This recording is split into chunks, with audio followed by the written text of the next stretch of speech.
In this video, I'll show you how to unpublish your project on Lovable. If you haven't signed up for Lovable yet, you can use the link in the description to get 25 credits absolutely free. As you can see, I've created this website and it's already live at this particular URL. If I visit it, you can see this is our website.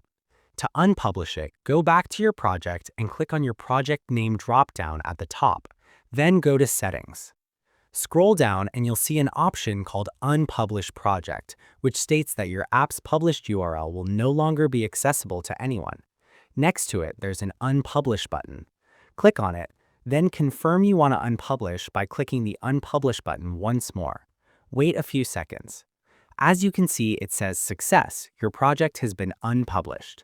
Now, if I go back to the URL and refresh the page, you'll see that our URL is no longer accessible.